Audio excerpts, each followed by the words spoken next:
ആലപ്പുഴയിൽ പോലീസുകാരൻ കുഴിമന്തിക്കട അടിച്ചു തകർക്കുകയായിരുന്നു. ഇവിടെ നിന്ന് ഭക്ഷണം വാങ്ങിക്കഴിച്ച് ഭക്ഷ്യവിഷബാധ ഉണ്ടായെന്ന് ആരോപിച്ചായിരുന്നു ഈ ആക്രമണം നടത്തിയ ജോസഫ് എന്ന പോലീസ് ഉദ്യോഗസ്ഥൻ കസ്റ്റഡിയിലായി. രഘുനാഥ് നാരായണ വിവരങ്ങളുമായി.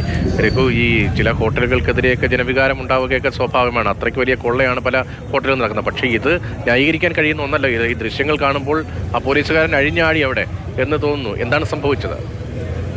അതെ, അക്ഷരാർത്ഥത്തിൽ പോലീസുകാരൻ അഴിഞ്ഞാടുകയായിരുന്നു. അദ്ദേഹം ബൈക്ക് ഇടിച്ച് ഹോട്ടലിനകത്തേക്ക് കയറ്റി കയ്യിലുണ്ടായിരുന്ന വടി പോലത്തെ, അല്ലെങ്കിൽ അതിനേക്കാൾ ഒരു നമ്മൾ ഇരുമ്പ് വടി എന്നൊക്കെ പറയുന്ന പോലത്തെ ഒരു ആയുധം കൊണ്ട് കണ്ണിൽ കണ്ട സാധനങ്ങളെല്ലാം തല്ലി തകർത്തു എന്ന് മാത്രമല്ല, ഉടമയ്ക്കും അവിടുത്തെ ജോലിക്കാർക്കെതിരെയും അദ്ദേഹം സംസാരിക്കുകയും ചെയ്തു. എന്തായാലും ഒരു മണിക്കൂറോളം വലിയ ഭീകരമായ ഭീതിജനകമായ ഒരു അന്തരീക്ഷമാണ് അവിടെ ഉണ്ടായത്.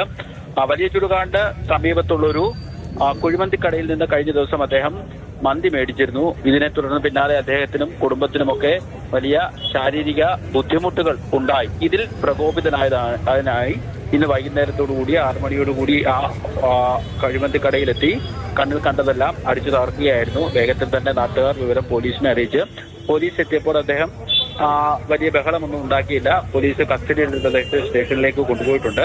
മദ്യപിച്ചിരുന്നോ എന്നുൾപ്പെടെയുള്ളതിനു വേണ്ടി വൈദ്യപരിശോധന നടത്തുന്ന ഇദ്ദേഹത്തിന്റെ മാനസിക നിലയും പരിശോധിക്കാൻ വേണ്ടി പോലീസ് തീരുമാനിച്ചിട്ടുണ്ട്.